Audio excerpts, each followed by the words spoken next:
So this was the case going in favor of sarcoidosis, but we have to keep the differential diagnosis in our mind, like tuberculosis and also lymphoma and other differential diagnosis of uh, non-granulomatous inflammations or diseases.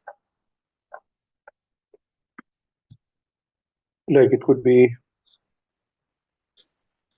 toxoplasmosis, brucellosis, sarcoid-like lesion can occur in cancers. Sarcoid-like lesion can occur due to immunodeficiency. Okay. These rashes, sarcoid-like lesions can occur due to some medications and some other diseases like berylliosis and vasculitis. As Dr. Sattar also mentioned, that she will rule out vasculitis workup. So these are the possible differential diagnoses in our case. Sarcoidosis, tuberculosis, lymphoma. Tuberculosis could be typical tuberculosis or atypical mycobacterial tuberculosis also can be included. Then some fungal infections can be included also, like histoplasmosis and coccidioidomycosis. Right. So these are the differential diagnoses in our case. How to investigate this patient? So complete the baseline investigation and then the investigation to confirm the diagnosis, and then investigation to find out the complications. So we can divide into three parts. The baseline investigation, you can do the complete blood cell count that may show that the patient is having lymphopenia and ESR will be high. Okay, then LFTs could be high if there is hepatomegaly, splenomegaly can also be found in sarcoidosis. Serum S level will be high, but it is not specific. Calcium level will be high. Okay, and we can do 24 hours serum calcium, and we can do 24-hour urinary calcium also. Chest X-ray is very important in this case. So 90% of the cases, the chest X-ray will be abnormal. Then the examiner can ask you what are the stages of sarcoidosis by the chest X-ray. So stages of the chest X-ray in sarcoidosis. Stage 0, chest X-ray will be normal, and most likely patient will not be having any chest-related symptoms. Patient can present to you only with low-grade fever, body aches or joint pain, with anorexia and weight loss, or maybe with erythema nodosum. So still this patient is not having pulmonary manifestation.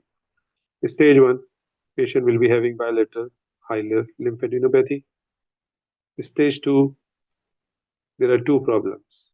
Stage 1, only one problem, bilateral hilar lymphadenopathy. Stage 2, two problems, bilateral hilar lymphadenopathy plus peripheral pulmonary infiltrates.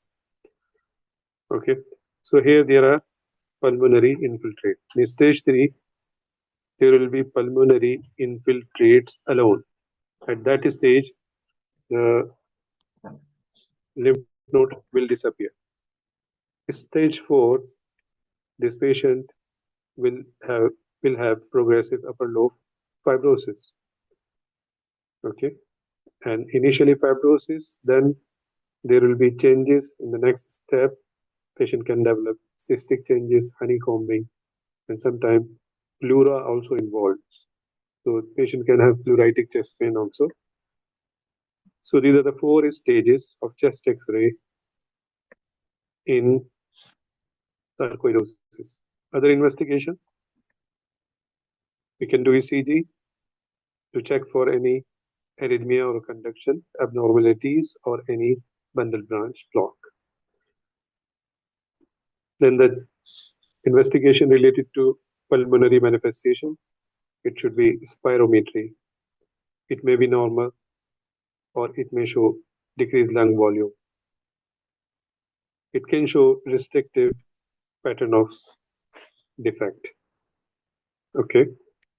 Then we can go for tissue biopsy. From the lungs, we can take the biopsy. From the lymph node, we can take the biopsy. From skin nodule, we can take the biopsy. From the lacrimal glands, if they are involved, we can take the biopsy.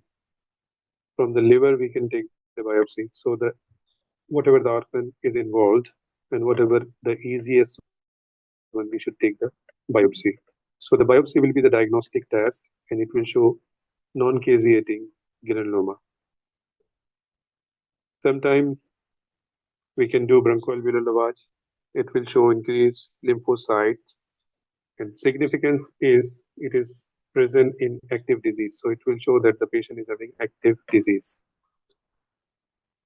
Okay, if lymphocyte is present in bronchoalveolar lavage, it means the patient is having active disease and patient will need steroid treatment. But in bronchoalveolar lavage, if there is increased neutrophil counts, it indicates the patient has developed fibrosis, and most likely the steroid, if you are going to give, will not be giving benefit to your patient. In some cases, as we said, biopsies, so you can do the transbronchial biopsy for the diagnosis. Okay. If the patient is having abdominal features like hepatosplenomegaly, we can do ultrasound. If the patient is having renal manifestation, like this patient was having increased urination, but still he did not pass any gravels or stone, but we should rule out for any renal stone. Sometimes patient can have joint involvement significantly, and that can show you X-ray of the hands, for example. They can show you punched out lesions in terminal phalanges. CT or MRI can be done.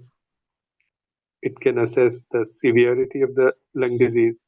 It can help in the diagnosis of neurosarcoidosis. And if there is cardiac involvement, most likely it will be restrictive cardiomyopathy if the patient develops. Initially, the more likely there will be conduction abnormalities or arrhythmias can occur if there is cardiac involvement, but patient can develop restrictive cardiomyopathy. So we can do the echocardiography and we can go for MRI or PET-CT if the suspicion of cardiac involvement is significant. So as we said, we have to consider the investigation according to the presentation of the patient, the severity of the illness. So these all investigations are very important. For more detailed explanations and related topics, we invite you to watch our videos on our YouTube channel. Don't forget to like, comment, and subscribe to stay updated with our latest educational content. Thank you.